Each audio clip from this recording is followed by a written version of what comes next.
دو جملے یہ تھے، آصف علی زرداری نے کہا کہ میں قوم کو اسٹیبلشمنٹ سے لڑانے پہ تیار نہیں ہوں۔ یہ بہت بڑا بھاری جملہ تھا، نون لیگ کے سر پہ اوپر آ کے گرا، کیونکہ ایک ہی دن پہلے نواز شریف صاحب نے ایک بیان دیا تھا کہ کسی نے مریم کو دھمکی دی ہے کہ آپ کو سمیش کر دیں گے اگر آپ باز نہیں آئیں گے۔ انڈائریکٹلی میسج کنوے ہوا تھا، تو زرداری صاحب کا اور باقی لوگوں کا، انہوں نے ڈائریکٹلی اس کے ہنٹ نہیں کیا، لیکن ان کا خیال یہ تھا کہ اس طرح براہ راست نام لے کر یہ میسج اس وقت آیا یوسف رضا گیلانی کے چیئرمین سینٹ کے انتخاب سے ایک دن پہلے، اس کو ایک آدھ دن روکا بھی جا سکتا تھا۔ یہ پیپلز پارٹی کی ٹاپ ٹیئر کا خیال تھا، لیکن زرداری صاحب نے جو جملہ بولا، انہوں نے بڑا واضح واشگاف انداز میں کہا کہ میں قوم کو اسٹیبلشمنٹ کے ساتھ لڑانے پہ تیار نہیں، اور نون لیگ کا خیال یہ ہے کہ یہ جملہ بولا گیا اسٹیبلشمنٹ کے ساتھ اپنی گرم جوشی جو تھی اس میں اضافہ کرنے کے لیے۔ دوسرا جملہ انہوں نے بولا، اور نہ ہی میں قوم کو دہشت گردوں سے لڑانے کے لیے تیار ہوں۔ اور یہ بہت سے جو پی ایم ایل این اور جے یو آئی کے وہاں شرکا ہیں، ان کا خیال یہ ہے کہ یہ مولانا فضل الرحمان کو میسج دیا گیا۔ یہاں سے تلخیص پیدا ہوگی، ماحول خراب ہو گیا، اور بات بڑی کلیئر ہو گئی کہ آج پی ڈی ایم ٹوٹ جائے گی، اور پی ڈی ایم کو صرف ٹوٹنے سے بچایا ہی گیا ہے، باقی اور کچھ نہیں ہوا، باقی پریکٹیکلی وہ ٹوٹ چکی ہے۔ انہوں نے کہا کہ میں تو واپس جاؤں گا اپنی سی ای سی کے پاس، سی ای سی اگر مجھے اپروول دے گی تو ٹھیک ہے، نہیں تو اس طریقے سے تو ہم بڑھ نہیں سکتے۔ اور جو مریم نواز نے وہاں گلے شکوے کیے کہ ہمیں تو لیڈر زندہ چاہیے، ان کی لاشیں نہیں چاہیے، اور میرے والد تو بیمار ہیں، آپ کو ایسا نہیں کہنا چاہیے۔ بعد میں زرداری صاحب نے اس کے اوپر ان سے معذرت بھی کر لی، لیکن معاملات یہاں بگڑ گئے۔ اب تھوڑا سا اس پہ بیک گراؤنڈ ایک روز پہلے کی آپ کو بتانی پڑے گی۔ یوسف رضا گیلانی کو سینیٹر کا امیدوار نامزد کیا مرکز سے، قومی اسمبلی سے ان کا انتخاب ہونا تھا۔ دوسری طرف تھے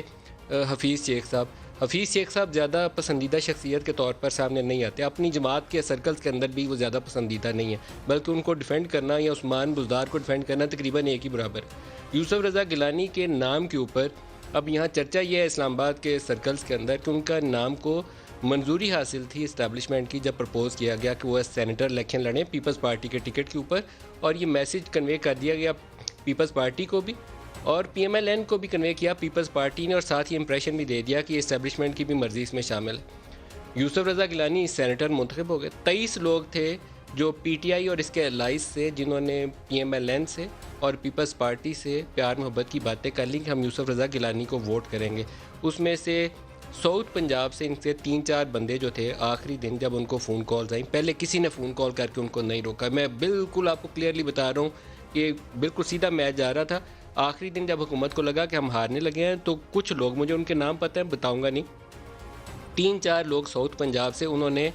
آگے پیچھے ہو گئے اور یوسف رضا گیلانی کو ووٹ نہیں ڈالا۔ اس کے باوجود وہ جیت گئے، کیونکہ اوریجنلی 23 لوگ کمٹ کر کے آئے تھے، اخیر میں پھر بھی وہ 9 ووٹوں سے جیت گئے۔ حفیظ شیخ ہار گئے۔ اب آ گیا اگلا امتحان، چیئرمین سینٹ یوسف رضا گیلانی۔ بعض لوگوں نے کہا، یہ پی ایم ایل این کے حلقوں نے اور جے یو آئی کے حلقوں نے، کہ آپس میں بیٹھ کے ڈیسائیڈ کر لیتے ہیں کہ کس کس کو کون کون سی سیٹ دینی ہے۔ اس اجلاس کے اندر سینئر لیڈرشپ نے یہ طے کیا کہ چیئرمین کی سیٹ جائے گی پیپلز پارٹی کو، جس کو بھی یہ نامینیٹ کر لیں، ڈپٹی چیئرمین جائے گا جے یو آئی کو، جس کو بھی یہ نامینیٹ کر لیں، اور لیڈر آف دی اپوزیشن جائے گا پی ایم ایل این کو، جس کو بھی یہ نامینیٹ کر لیں۔ پی ایم ایل این نے اعظم نذیر تارڑ کو کہا کہ یہ ہمارے اپوزیشن لیڈر کے طور پر امیدوار ہوں گے۔ چیئرمین کا نام جو ہے انٹرسٹنگلی جب وہ سامنے آ گیا کہ یہ یوسف رضا گیلانی ہے، تو کہا یہ جاتا ہے کہ آصف علی زرداری صاحب اس کے اوپر زیادہ خوش نہیں تھے۔